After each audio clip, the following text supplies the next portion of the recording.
So I knew I was brave enough to represent myself. So I was taught that when I got to America, how to represent myself in class. So I was bold enough to speak. So I thought I could just read the law, know what the law is about. That's really actually interesting. represent myself. We don't see that kind of thing here. So I told him I didn't need a lawyer. I'm not going to need one.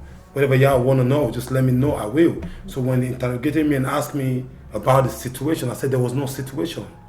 There was no situation till now. There's still no situation. It was a man and woman kind of interaction. We had that in my room. So whatever y'all need, I'm willing to cooperate. But if y'all want me to give you my statement, I got to be sure this is not a prank, because this is my privacy with this girl. I cannot discuss my privacy with you guys. So they say, hey man, this is your life. This is serious. So when they brought this statement, that was a wake-up call. So that's when I knew it was not a joke. So I stood up and said, okay, fine. Then that's when I started talking. And I showed them the text. I said, this was the last time this girl left me. And after she left me, she sent me a text. And said she had fun. This is it right here. Thank you. It's right here. I made it safe to my room. I said, so after this time, I did not meet this girl. So where did all this problem, where is it coming from? I said, but I blocked her after this time. I blocked her and I never unblocked her till now. So I forgot. This case is just reminding me that I was supposed to unblock her. You know what I'm saying? So there was no problem. But to be honest with you, for 5 months, they were investigating the case. So somehow, because they wanted to hold me down, they came after my career. I was doing great. I'm an all-American college basketball player. Because I heard you were in your final year. Yes, you I was. Senior. And I was a 3.8. Check my GPA. Yeah. I was doing great, just right there. But they came after me, to be honest, decided to take me out of school and said I was illegal. Oh. Beyond reasonable doubt, I can show you can call my lawyer anytime, any day. I have proof. I have my residency. I've had my 10 years permanent residence in America since 2016. This case happened in 2017. So how was that illegal? They took me away from the school. They actually came, they called me and told me they were coming to get me, because by the law of the state of Texas, once it's past 6 months, you can no longer be arrested. You can no longer be indicted. So they called me and said, hey, we're coming to get you. They called my phone and I picked it. They said, Mr. Yusuf, how are you? I said, I'm fine. They said, this is from the police department. We're coming to pick you up for arraignment. But after that, we're going to send you back to school to continue your stuff, just a day. It's not going to take a couple of hours. We're going to be done. So I was assumed, yes, I was so comfortable, like, you know, I'm ready to go to cooperate with you guys, but I just, as long as my school is not being destroyed, I can face that. So I was comfortable, I was confident. So they came, they did not even read my memorandum, write to me. They did not talk to me. Just nobody memorandized you. We just go on to the police station, and that they did not say you're under arrest for that. No, I can guarantee you this. I'm being honest. But seriously, I feel this is one of the places that also I felt if you had a lawyer, let's say if you could afford one, this wouldn't have happened, because nobody would just pick you up like that without all of these rights. Okay, they actually checked me out for my personal investigation. I'm a psychology student, and I'm very good at what I was taught, and I know this. They actually checked me out and found I didn't have a family.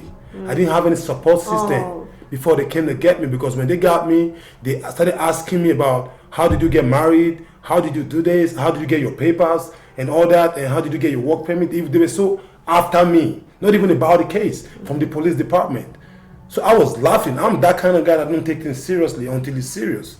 So I was actually just laughing. So this is the reality of a typical black man in America. And that's the reason why I'm proud to be black. And being black is not just being black. Being black is recognizing who you are as a black man, knowing your chances in life to be successful, knowing how to manage the little chances you have, and how to explore when the opportunity comes. And this situation has really made me realize where I was. Because going to the United States, I thought it was a bed of roses. I was just going to go there, chase my dream, achieve it. I didn't understand that I was a black man. But it's so unfortunate. There's a lot of beautiful black women out there that are nice people. But one little egg can make the whole egg go bad. And that was my situation. But that cannot deprive me from being my black women. Black women are beautiful. Black is beautiful. Black is everything about me. And I will always forever represent that. But to let you understand what the system is about in the United States, I went through a lot and I cannot forget. Even if I can forgive, I cannot forget. But what I want to do right now, I want to be able to advocate for young black men. There's a lot of black men out there that don't even have the confidence that I had in me to fight through. Yeah. So me being able to fight through wasn't by my grace, it wasn't by my power. I was able to, I just didn't know how I got that confident to pray fast and just believe in who I am. I got a lot of threats when I was locked up. They would come try to street me naked to oppress me so I can take a plea. Talking about taking a plea deal, I think we're just going to go on a short break and we'll be right back. Thank you very much.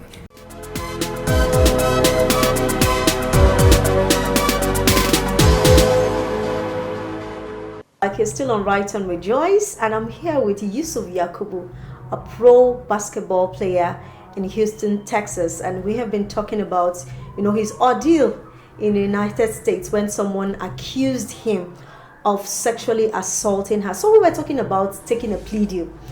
Sometimes it gets to the level where, because the police cannot solve a particular problem and they need to get a mark for themselves. Some people, as they work in their career as policemen, they want to say, okay, I've had so number of convictions. And sometimes, instead of them to go to the bottom of the matter, they come to you and say, okay, guy, just take a plea deal. It's just 5 years. Say you're guilty and go down for it. Why do you want to suffer? And they threaten you because your life is before you. And you're going to go down and you'll be locked up for a very, very, very long time. How did you handle that?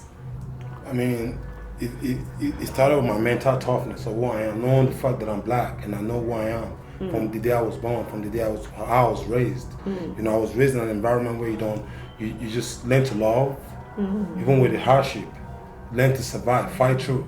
So knowing the fact that I was mentally ready, but I'd never been locked up or been arrested or been accused before my whole life. I've always been that guy that I just like to make things happen. When I wrong you, I'll come to you and say, I'm sorry. Yeah. I'm not too big to say I'm sorry. And that's what life is about, so we can steady evolving, But in this aspect, I was taken away with the hope that you're just going to go through arraignment while investigation is still on. We'll get to the bottom of the matter. But I didn't know that, hey, that was the end and the beginning of my career at M University, because I was taken away with the hope that I was coming back. Only for me to get in. What stage were you in university? I was a final year student with a 3.0 CGS. Yeah. I was at that level of my. I just had. That was when all the scholarships were coming. That is the moment where people are. You get offers because you're just about graduating, right? Yes, that's you at the peak of being in the draft. You're at the peak of being seen by the world, not just America. Yeah. And that was where I was. I'm an All-American college basketball player. I worked so hard for that. See, I worked so hard for my junior college. I never had a day. I was working in my junior college. I was going to school. I was playing basketball. So, and I was on scholarship. So I was actually doing 4 things by myself. And I always left school every day at 12:31 every day to come back at 5 in the morning. So I had my whole junior college was just working to get to where I wanted to get to, because I knew what it takes, what it feels like to be an All-American. That was my dream. And I know I have a better chance being rated at that level to play basketball in the professional level. So I worked so hard for it. At that verge of my breakthrough, I was taken away by Waller County Police Department, Texas. And I actually believed in the system because I thought, this is my dream country, and I thought everything was a bed of roses. Yeah. But I did not know I had a slim chance to be successful. But because of my mental toughness, like I said, I was able to actually realize, just being in the midst of other guys, there's a lot of criminals, there's a lot of innocent men, but they don't know themselves because they were not taught to fight through. There's a lot of black young men out there that don't even know who they are. Just because they're in America doesn't mean they know who they are. A lot of these young men were taught by me to fight for themselves, to stand for themselves, to understand that as a black man, you can be successful instead of settling for nothing. So me seeing them come in there, I had the policemen come from Waller County streets to taunt me when I was locked up. They would come there, try to strip me naked, try to bully me around. They would come out from the windows, point at me, hey, that's him right there, that's the big fella right there. They would come in there and make me realize, hey, this is not your country. I had a policeman in Waller County jail tell me to my face, you're going to go back to the jungles. It's still happening. They Even told in the this 21st is not a century. story. This is not. I'm not telling you. I'm telling you this happened to me. I actually went to this experimental stage of this.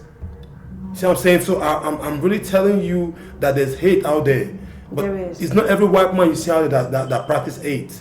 But there's a lot of people that will make you understand that you don't have a chance to survive. When I get called names because I'm not in my country, that made me realize that being in my country at that time was better than being out there. But because of the fact that I'd already left, it was going to be a thing of shame for me to come back with nothing. Why do we have to carry that burden? That it's shameful because it didn't work out. I cannot come back and face my people. Okay, before that time, before I had the privilege to go overseas, there was no hope. There was nothing I could do that was working. Everything was hard. So I didn't have a choice. Nobody wants to leave their comfort zone to go elsewhere.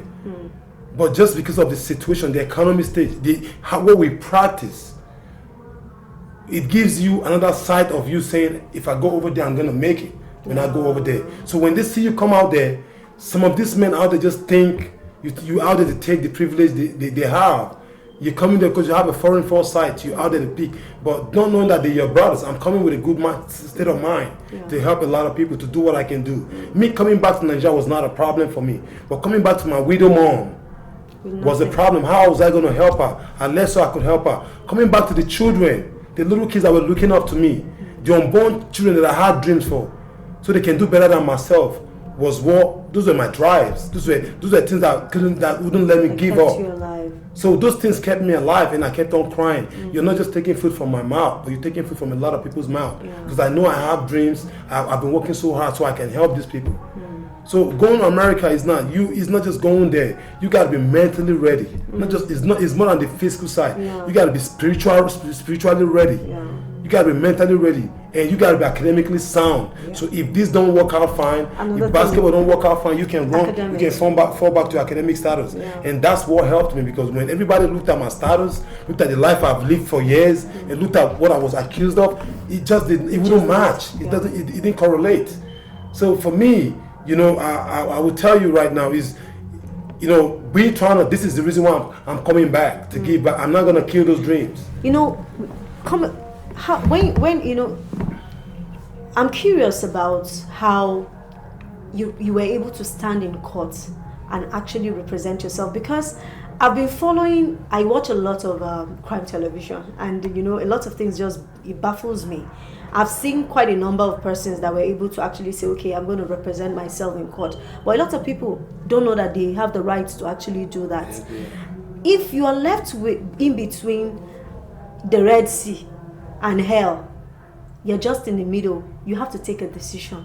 And you stood there. You were I don't know what, you were in jail, for example, because it's different here. Here we just say it's prison. No, it's not prison. You're just like in police custody for like 17 months, locked up. 1 year, 5 months. Locked up. And you were taken before a judge.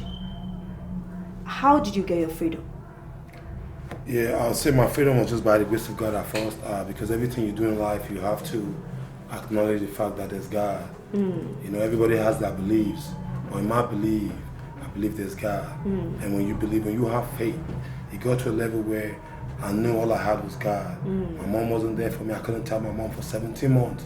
She was not aware because I didn't want to lose her. You didn't tell anybody at home? I told my sisters, they were aware of it, but I couldn't tell my mom. I asked them not to please tell her, because if she knows about it now, she's not gonna make it. She's all I have. I'm all she ever had as a man. After I lost my dad, so I couldn't let that go. But honestly,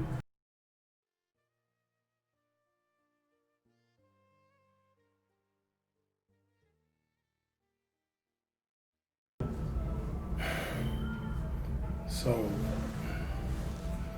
yeah, I just don't know. I can't really tell how that my whole vindication came about, because all I knew was just fast and prayed and prayed and prayed, and I just didn't want, because I had gone to trial like 3-4 times.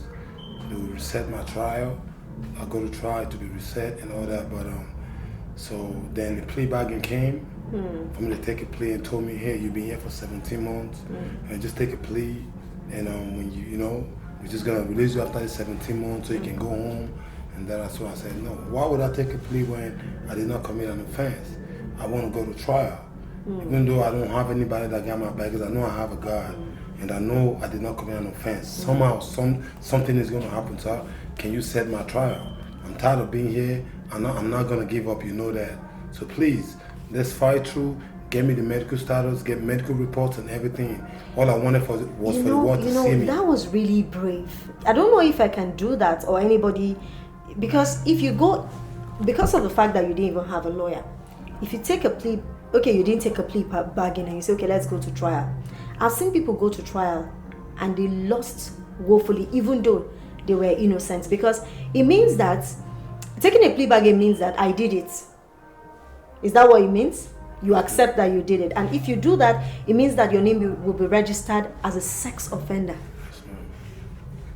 That's a bad name, because for the rest of your life, when somebody just checks you out, you are a sex offender. People don't want to live around you. People don't want to give you a job.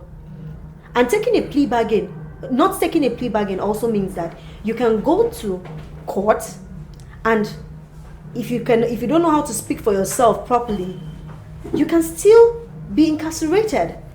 Yes. I mean, I'm not going to say I don't have a full-time lawyer. I had an assistant legal counsel, I would say, because I had, he was representing me, but because of the threats he had, I don't want to say there's a lot of crooked stuff that happen in the system in the United States. It's not every system. Yeah. But as a black man, you're meant to be stepped on a lot of times.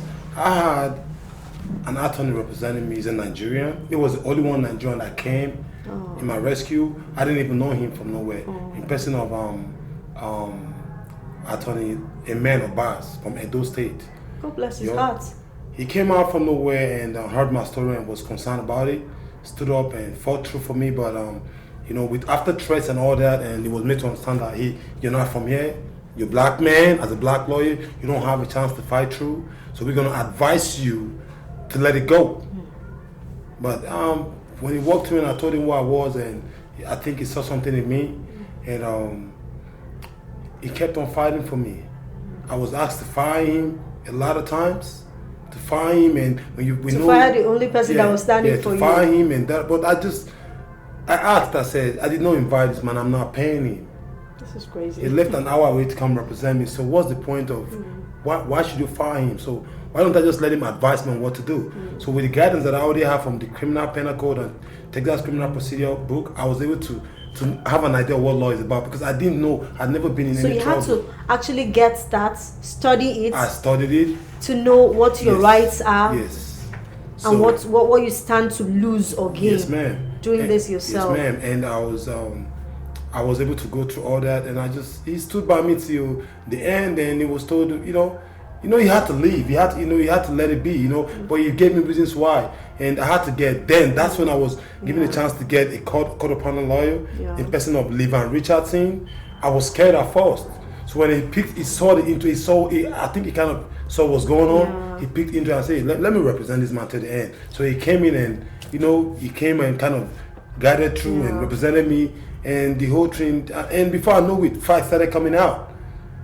I guess he was from the county. He's a county attorney, so he knew what was going on. And those were the times I was able to get facts on the table, where she took pictures of me while I was asleep in my room. See what I'm saying? And she actually told them on her statement that I actually held her hostage. I held her down and da. But I was asleep, and I told them, hey, after we had our little thing going, I slept. I left her watching movies. There was no problem. Wow. All those things came out, and to me, I just. One thing I'll say, I love America, because if it was a bad system, the system still fought for me. Yeah. The system still showed that, hey, you're in America. People stood by me. People came to the courthouse I didn't even know. Women, grown-ups, young girls came out and protested for me. I didn't even know these people, and those are my most emotional time. I really got so emotional, because when I turned around and looked at people that I didn't even know fighting for me, coming with t-shirts and say "Free Yusuf," people representing me, standing outside the courthouse protesting for me, and I wasn't born in America. Just knowing the fact that there are people that know who you are that can come out, regardless of what is said about you. People that really know you can come out and say, "Hey, man, we know this man." At some point, did you reach out to people in Nigeria? Yes, Probably I reached out people to, in power, yes, the embassy or something like that. I was locked up, so my family was able to reach out to